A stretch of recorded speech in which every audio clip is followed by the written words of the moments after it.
Ladies and gentlemen, the President of the Republic of the Philippines, His Excellency Ferdinand R. Marcos Jr., and First Lady Luis Araneta Marcos. Thank you very much, Executive Secretary Lupe Persamin. Oh, please take your seat. Members of the Cabinet, and of course our proverbial host, Pasay City Lone District Representative Antonino Calixto, Pasay City Mayor Imelda Calixto Rubiano, the AFP Chief of Staff, General Romy Browner, and the Major Service Commanders, Philippine Coast Guard Commandant, Admiral Gil Gavan, Philippine National Police, Police Chief Lieutenant General Jose Melencio Nartates, and of course, First Lady Nartates, and of course, First Lady Luis Araneta Marcos, fellow workers in government, ladies and gentlemen, good afternoon. I depart now for Gwangju, Republic of Korea, to attend the 32nd Economic Leaders meeting and related activities upon the invitation of President Lee Jae-myung. We must recognize the immense economic gravity of the APEC region. It accounts for nearly 46% of global trade in goods and commercial services and generates roughly 61% of the total global GDP. This means that the growth and stability of this region are directly tied to the opportunities and welfare of all Filipinos. So given these high stakes, this gathering is imperative. We convene at a critical juncture defined by evolving geopolitical landscapes, supply chain disruptions, threats of climate change, and the urgent need for equitable and inclusive growth. The ROK's theme for APEC this year is Building a Sustainable Tomorrow, Connect, Innovate, Prosper. That is strategically aligned with our own national development agenda. So we are committed to aggressively ramping up physical and digital connectivity, accelerating digital transformation for competitiveness, and ensuring stable and equitable prosperity for all Filipinos. Our collaboration with the Republic of Korea and all APEC economies is pivotal. We will forge deeper ties around our shared goals and objectives, including fostering AI-driven innovation, enhancing cultural and creative industries, and proactively addressing demographic challenges. This collective resolve will ensure that our development efforts align with the regional progress, laying the groundwork for a future where the power of creativity, technology, and sustainability benefits every Filipino. Consistent with our long-term vision under Ambition 2040, our engagement with the leaders of the economies of the Asia-Pacific region will be focused on actionable areas. Number one, to guarantee equitable access to digital services and financial inclusion, particularly in underserved rural areas. Also, advancing seamless movement of goods and people through investment facilitation and infrastructure development. Promoting as well supply chain resiliency amid shocks and crises. Promoting digital literacy and skills development for our micro, small, and medium enterprises, women, and other segments whose full economic potential can be realized through digitalization. Aligned with our goal to boost investment promotion and industry development, I will be delivering a special speech at the APEC CEO Summit, an annual gathering of top CEOs within the APEC region. And through this, I intend to showcase the Philippines' commitment to fostering economic partnerships and promoting a favorable business climate, aligned with our government's vision of building a strong, innovation-driven economy. Among others, we will highlight how we are pursuing digital transformation as a core pillar of our development, fully recognizing the potential of new technologies to unlock a more prosperous and resilient future.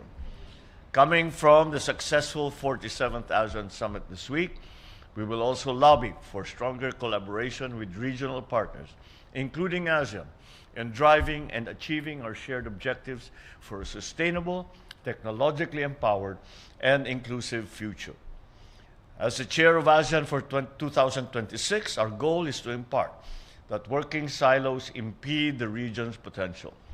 Real growth and lasting prosperity are achievable when we break down barriers, share knowledge, and collaborate across sectors, industries, and communities. On the sidelines, I look forward to meeting with Korean business leaders to deepen trade ties, attract investment, and strengthen people-to-people cooperation. I want to use this moment to reaffirm a core truth to the international business community. The Philippines is not merely ready. We are a reliable, forward-looking partner in the Asia-Pacific. Invest in the Filipino.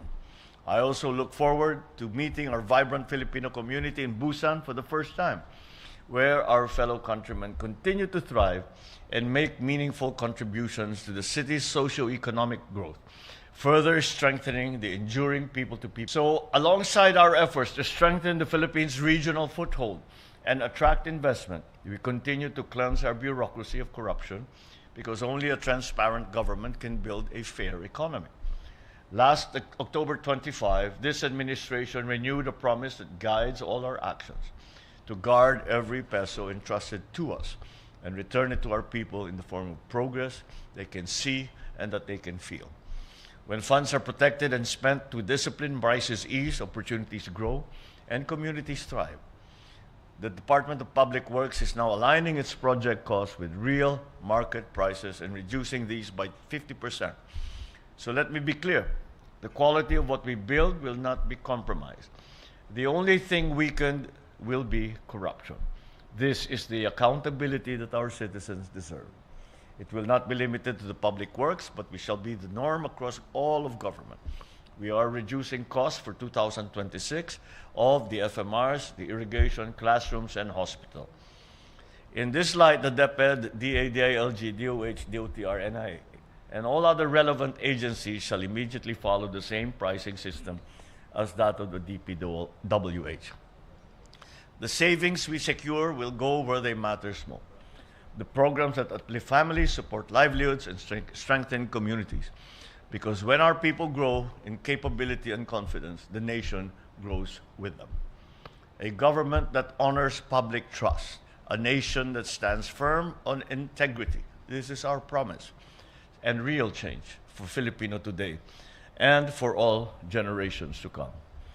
But before I end, it is impossible to talk about this APEC meeting without referencing, as we are here today, right now, at this moment, the meeting between President Trump and President Xi that they are presently holding.